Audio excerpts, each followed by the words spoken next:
Hello student, आज आपके सामने फिजिक्स का न्यूमेरिकल लेके आए हैं विद्युत का। और क्लास 10th में 100% श्योर है कि एक न्यूमेरिकल आपका विद्युत से रहेगा। आपको सारा न्यूमेरिकल समझ में आ जाएगा, पूरा वीडियो ज़रूर देखिएगा। देखिए, ये एक परिपथ दिया है, हमसे इसमें पूछ रहा है कि तुल्य प्रतिरोध या कुल प्रतिरोध कितना होगा। देखिए, ये परिपथ दिया है, अब इसमें किस क्रम में जोड़ा गया है, कैसे इसे हम संयोजन करेंगे, उस चीज़ को हम समझते हैं। देखिए, सबसे पहले हमारा प्लस से धारा चलता है। ये प्लस से धारा क्या चल रहा है, आई चल रहा है। यहाँ पे देख रहे हैं कि धारा जो है दो भागों में डिवाइड हो गया। यहाँ धारा I1 और I2 में डिवाइड हो गया। फिर यहाँ पे जाके धारा I1 यहाँ पे आके, I2 यहाँ पे आके फिर मिलके धारा I हो गया। फिर यहाँ से धारा फिर अलग हो जा रहा है, I1 और I2। धारा हमारा फिर अलग हुआ, फिर यहाँ I1 और ये हमारा I2। अब फिर मिलके जो है हमारा धारा I हो गया और पूरे परिपथ में प्लस से I चला और माइनस में आके I संयोजित हो जाता है। अब हमें इस परिपथ में क्या दिख रहा है कि यहाँ दो प्रतिरोध में धारा अलग है, यहाँ दो प्रतिरोध में धारा अलग है। अब धारा अलग अलग है तो हमने आपको बताया था कि धारा जहाँ भी अलग होगा जिन प्रतिरोध में, वहाँ पे आपको समांतर क्रम का फार्मूला लगेगा। चलिए, सबसे पहले हम इसे R1 R2 मान लेते हैं। यहाँ हम R1 मान लिए, इसे R2, और इसे हम R3 मान लिए और इसे हम R4 मान लिए। अब देखिए, ये R1 व R2 किस क्रम में जोड़े गए हैं, तो समांतर क्रम में जोड़े गए हैं। R1 व R2 समांतर क्रम में जोड़े गए हैं।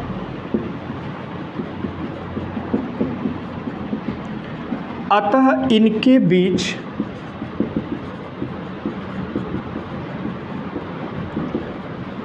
कुल प्रतिरोध, हम कुल प्रतिरोध यहाँ पे लिख सकते हैं या तो तुल्य प्रतिरोध लिख सकते हैं। यहाँ फार्मूला क्या लगेगा, 1/R बराबर 1/R1 प्लस 1/R2, ये आपका फार्मूला लगेगा। यहाँ पे मान कितना पता है, पहले वाले प्रतिरोध के लिए 2 ओम, दूसरे वाले प्रतिरोध के लिए 2 ओम। अगर हम इनका एलसीएम लेंगे 2 हो जाएगा, 1 + 1, यानी कि ये हमारा 2/2 हो जाएगा, कट के 1/1 आ जाएगा।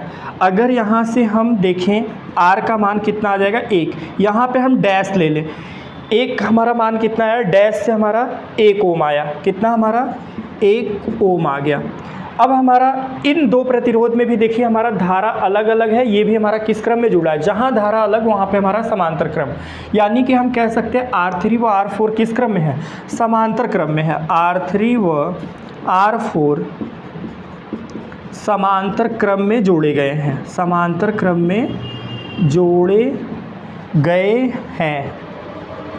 इनके बीच कुल प्रतिरोध, इनके बीच कुल प्रतिरोध, तो इनके बीच कुल प्रतिरोध कैसे निकलेगा, तो 1/R, यहाँ पे हमने डैश माना था, यहाँ हम डबल डैश ले लेंगे, 1/R3 प्लस 1/R4। R3 का मान हमें देखिए कितना पता है, 4 ओम, और R4 का मान कितना पता है, 4 ओम। तो 1/4 1/4। अब हमारा क्या हो जाएगा, एलसीएम 4 हो जाएगा और यहाँ से 1 + 1, यानी कि हमारा जो है 2/4 हो जाएगा। काट देंगे, 2 दूना 4, यानी 1/2 आ गया। यानी कि ये देखिए 1/R डैश का मान 1/2 है। अगर हम R डबल डैश का मान यहाँ से देखेंगे, व्युत्क्रम कर देंगे तो 2 ओम आ जाएगा। अब देखिए यहाँ पे इन दोनों को सॉल्व किए तो हमारा मान कितना आया है, 1 ओम आया है।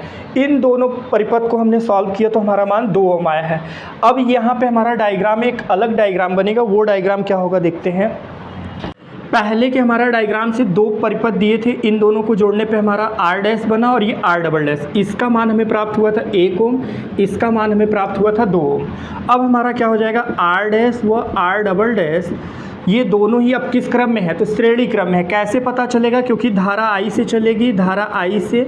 अब यहाँ पे इसमें भी R डैश में भी धारा I है और R डबल डैश में भी धारा हमारा क्या है, I है। तो जब धारा समान होता है तो वहाँ पे हमारा किस क्रम में है, वो हमारा श्रेणी क्रम में है। अगर श्रेणी क्रम में है, इनके बीच कुल प्रतिरोध अगर हम देखेंगे, कुल प्रतिरोध तो कुल प्रतिरोध हमारा क्या हो जाएगा, R इक्वल टू श्रेणी क्रम का formula R equal to R dash plus R double dash. अब यहाँ से इसका मान हमें कितना पता है, 1 ओम, और इसका मान हमें 2 ओम, तो टोटल हमारा कितना हो जाएगा, 3 ओम। तो इस पूरे परिपथ में जो हमारा पिछला परिपथ था, उन दोनों का अगर हमें परिपथ को जोड़ना होगा तो हमारा टोटल कितना ओम है, हमारा 3 ओम है। ठीक है, अब हम लोग अगला क्वेश्चन देखते हैं कुछ इसी तरीके से। अगला क्वेश्चन हमारा देखिए दूसरा क्वेश्चन है, ये हमें एक परिपथ दिया है, इस परिपथ में हमें कुल प्रतिरोध का मान कितना होगा, कुल प्रतिरोध का मान आपसे एग्ज़ाम में इस तरीके से पूछेगा, या तो कुल प्रतिरोध न देखे आपसे कहेगा कि तुल्य प्रतिरोध कितना होगा।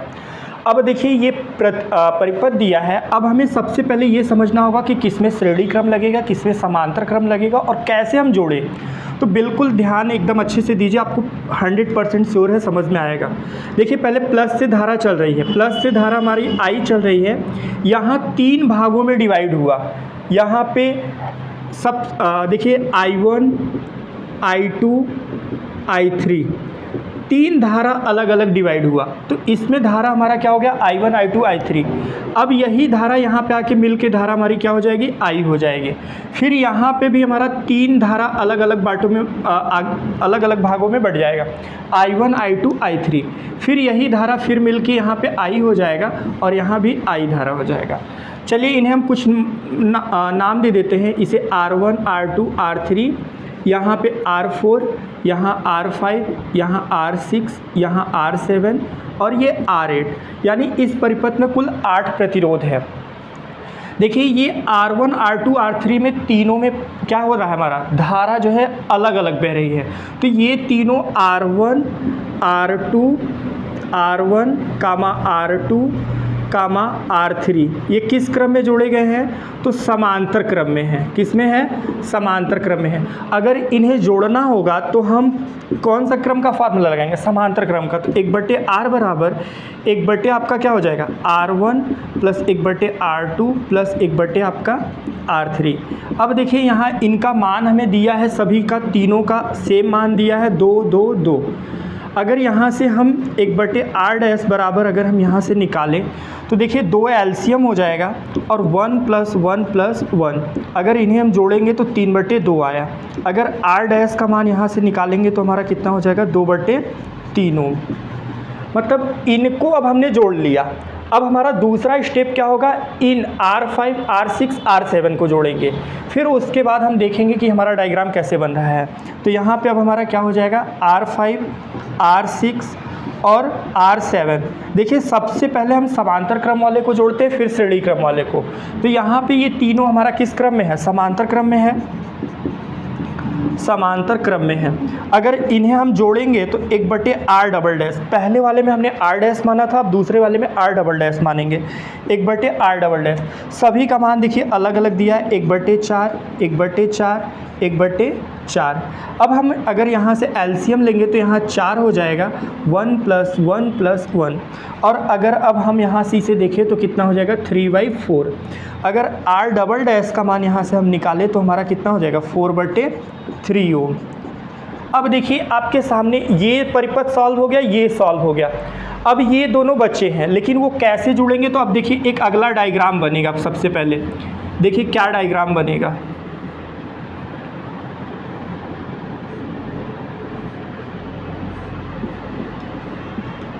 देखिए इन तीनों को हमने जोड़ दिया तो ये हमारा क्या बन गया, R डैश बन गया।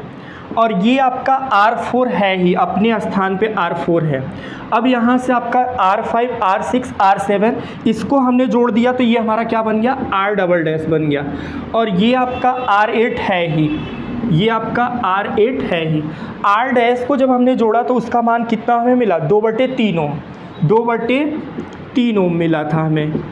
और ये R4 का मान हमें पहले से पता है, वो हमारा कितना दिया है, 3 ओम दिया है, 3 ओम।